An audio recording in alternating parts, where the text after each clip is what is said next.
Olá galera, bem-vindos de volta ao canal Histórias Secretas. Eu sou a Patrícia de Luna e esse é o nosso primeiro programa de 2020, né? Eu vou falar sobre a simbologia da Torre de Babel, que é uma coisa tão atual nos dias de hoje.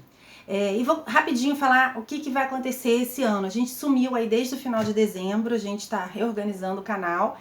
Eu estou montando um estúdio caseiro, a gente vai fazer bate-papos semanais para estar no ar todas as quartas com história. E a gente vai ter também, uma vez por mês, os programas de estúdio, que vão ser os programas de viagem, que a gente vai tentar botar no ar uma vez por mês, que são os programas que tem uma edição mais pesada, tem um fundo mais bonito, e também as séries de história secreta, que a gente vai começar hoje uma campanha. Vocês depois olham aí na bio, na explicação direitinho, quem quiser participar da campanha, quem quiser fazer parte desse clube aqui do grupo de histórias secretas, a gente também está lançando uma campanha. Mas vamos falar da Babilônia e da Torre de Babel. De vez em quando eu vou puxar isso aqui para ver se vocês conseguem ver essas imagens, né? Então, assim, a Torre de Babel, ela existiu de verdade, né? O candidato número 1 dos arqueólogos, assim, o candidato mais provável de ser uma Torre de Babel é o que eles chamavam de zigurate da Babilônia, né? Há provas de que isso era a Torre de Babel? Não. Mas isso era uma construção que parecia uma torre e era uma construção da Babilônia, numa época que os judeus estavam também na Babilônia, né? Por causa da invasão babilônica que trouxe os judeus para a Babilônia. Isso aqui é um zigurate, vou mostrar para vocês. O zigurate é uma construção, olha, que ela tem a intenção de servir aos deuses babilônios. E na semana que vem eu vou falar dos mitos da criação, do Gênesis, dos mitos da Babilônia, os mitos de ordens secretas. Então o zigurate, ele tem tudo a ver com o mito da criação, do Enmelush, né, dos deuses, da mitologia deles. Eles acreditavam que essa construção aqui em cima, na cápsula central, era um hotel para os deuses, onde eles viriam, tinham camas, eles viriam eventualmente, apareceriam para dormir, para copular com uma virgem, e existiam também outras atividades ali. Esse zigurate, ele é um dos maiores que foi construídos na Mesopotâmia, né? E ele era acreditava-se que eles tinham construído esse zigurate no centro do universo, onde o deus Marduk teria criado a Terra. E a gente vai falar desse processo de criação na semana que vem, nos mitos da criação, inclusive os mitos atuais da criação, né? No Pergamon Museum de Berlim, se vocês derem um Google, vocês vão ver essa imagem aqui até melhor. Eles fizeram uma reconstrução, tipo uma maquete de como seria esse zigurate, né? Mas o mais legal da Babilônia é o que isso simboliza pra gente, o que simboliza pra gente hoje, né? Mas o que se fazia nesse zigurate? Se fazia astronomia, porque era muito alto, né? As pessoas teriam construído ele juntas, né, ali na Babilônia, e há muitas teorias sobre ele. Mas o que me interessa mais é o que simboliza essa ideia da Torre de Babel, né? Algumas pessoas falam que a Torre de Babel é sobre um castigo de Deus. Os homens estariam falando todos a mesma língua e de repente Deus fala que eles tiveram uma grande vaidade de querer construir uma torre que fosse até o céu e pune os homens para colocar eles falando uma língua diferente. Só que essa ideia de um Deus que castiga, né, essa é uma ideia humana, né? É a forma como o homem interpreta Deus. Não quer dizer que aquilo foi um castigo. Já no Corão e na Torá, a ideia não parece ser um castigo, mas uma bênção, né? Então a gente tem um Deus que está diante de um povo que fala toda a mesma língua e de repente ele propõe que essas pessoas tenham uma diversidade linguística, uma diversidade cultural. Jung fala, né, de um inferno que seria as pessoas na fogueira das suas próprias faltas, né, do que elas fazem e do que elas deixam de fazer. Então, na verdade, essa ideia de um Deus que castiga, ela é muito humana, né? Ela é uma capacidade. Santo Agostinho fala uma imagem que eu adoro, que ele está tentando entender Deus e ele vê uma criança na praia que fez um buraco, tipo uma piscininha, e ela começa a pegar a água do mar e jogar no buraco, água do mar e jogar no buraco. E aí ela fala assim, o que você está fazendo? E a criança fala, eu vou botar o mar todo aqui dentro. E quando a gente tenta com a nossa mente entender o todo, o Criador, o tal, Deus, né? É uma visão de muito ego, de muita prepotência. É como querer construir uma torre que vai até o céu, né? Então, quando a gente fala de um povo que vive, que fala muitas línguas, tem muitas religiões, muitas expressões culturais. A gente está falando que esse grupo tem um todo que é capaz de entender o todo melhor, né? E por outro lado, se a gente pensar na Babel como um lugar que todo mundo fala a mesma língua, a gente tem duas questões aí. E uma é a questão demográfica, né? Qual é a questão demográfica? A gente tem... primeiro, assim, a gente tem um povo que tinha acabado de sair do dilúvio, né?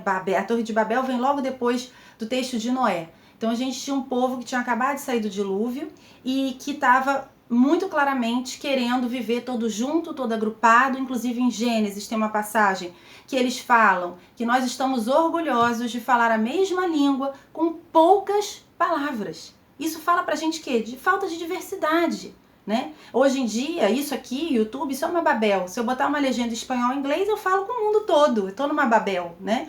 Mas por outro lado, a gente não fala a mesma língua, porque a gente se fecha nas nossas crenças. Então, assim, se eu sou eu tenho um pensamento, você tem outro, a gente fala português, mas você já não fala mais a minha língua. Porque o que eu penso é melhor do que o que você pensa. O que eu penso é mais certo do que você pensa. Você não pensa igual a mim, então eu não quero falar com você. Então, na verdade, nós estamos todos falando uma língua de poucas palavras, né? As palavras que o nosso nicho fala igual, e o resto não me interessa, né? Talvez a gente esteja precisando do castigo da Babel, que é de repente a gente acordar todo mundo falando línguas alienígenas e ter que se entender na base da empatia, né? Da essência.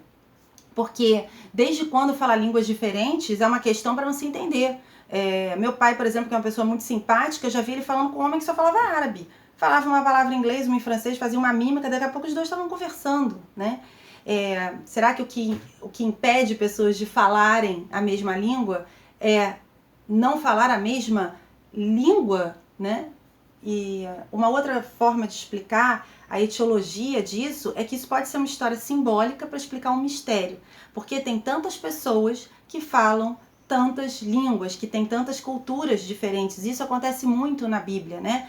Simbologias que explicam os mistérios, como Gênesis, né? No Blackfoot Indians, eu morei em Idaho, que é um lugar assim muito perto de onde moravam os Blackfoot Indians, e eles têm uma mitologia, um mito da criação, um dos mitos deles, né, é de como Deus teria dado águas de cores diferentes para todas as pessoas beberem. E essas águas teriam transformado as cores e as línguas das pessoas. E assim você teria uma grande diversidade. A outra coisa que se explica que é muito importante é que você tinha... Imagina um tsunami, a gente tem um tsunami aqui na nossa era que causou um impacto global, né? Mas, por exemplo, para mim está do outro lado do mundo. Imagina, aconteceu realmente na época de Noé um tsunami, né? E isso teria feito com que no momento logo depois as pessoas quisessem se aglutinar e falar a mesma língua e ficar na mesma cidade, né? E que isso seria uma explicação também, algumas pessoas acreditam, para essa ideia da Torre de Babel, que na verdade, talvez o que tivesse sido construído seria uma cidade com uma torre, né? E que essa, se não fosse o zigurate, por exemplo, né? Numa teoria que não é o zigurate, a Torre de Babel, e que essa cidade, essa torre, falariam de uma aglutinação perigosa num processo em que a gente precisa ocupar a terra, crescer, ter uma diversidade, e que aquilo seria uma forma de explicar como as pessoas saíram pelo mundo e começaram a criar toda uma diversidade cultural. E é muito louco que quando a gente fala de diversidade, a interpretação humana seja castigo, porque a gente tem muita dificuldade com a diversidade. E já se passaram, será quantos milhares de anos, e diversidade pra gente ainda significa, para muita gente, castigo. A gente não quer lidar com a diversidade. A gente quer falar uma mesma língua com poucas palavras. Talvez a gente esteja precisando de uma nova Babel. Uma coisa muito interessante que a gente pode pensar é que no mito também da Babel, as pessoas construíram todas juntas aquela torre para chegar ao céu, né? E apesar da gente estar aqui com essa Babel, que é o YouTube, onde eu posso falar com todo mundo falando inglês, no mundo inteiro, se eu botar uma legenda em inglês, eu vou falar com gente do mundo inteiro. Ao mesmo tempo, a gente não está construindo nada junto. A gente está cada vez mais isolado, e mais isolado na sua língua, do seu nicho, do seu mundo, né? Eu acho que realmente se acordasse de manhã e Deus fizesse, castiguei essas pessoas. Agora cada uma fala uma língua alienígena. Ia ser super bom pra gente. A gente ia viver muito mais comunicação, né? O que faz a gente pensar na qualidade da comunicação que a gente tem hoje. No Alcorão, por exemplo, tem uma passagem que eu vou ler aqui que ele fala... um dos sinais da criação, da sabedoria de Deus é a criação do céu e da terra, da diversidade das línguas e das cores. Realmente, esse é um sinal da sabedoria, né? E aí fica a pergunta, por que falar várias línguas foi interpretado como um castigo da vaidade do homem de querer chegar até o céu? Que Deus é esse que se sente ameaçado porque o homem está tentando chegar até o céu, né?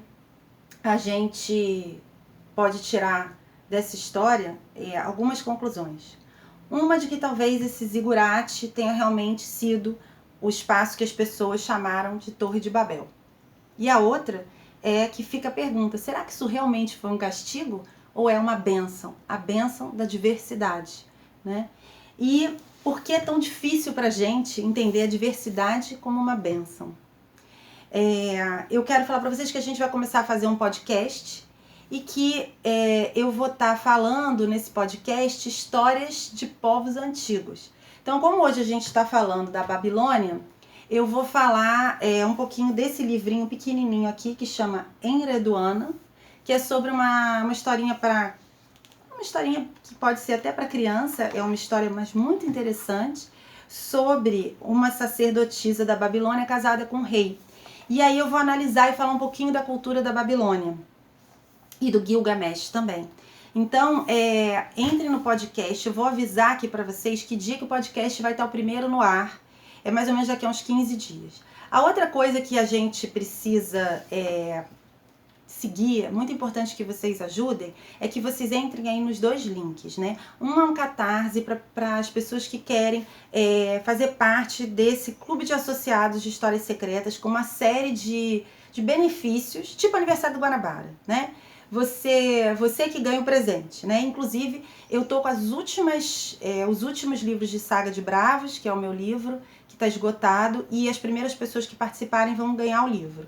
E o outro é um financiamento para uma série de histórias secretas. É o financiamento para o primeiro episódio da série. Então, quando vocês puderem, entrem aí. E também vai ter o WhatsApp do canal para vocês adicionarem, né? Então, fiquem ligados e quarta-feira que vem a gente vai falar mais profundamente sobre os mitos da criação, que tem a ver com a Torre de Babel.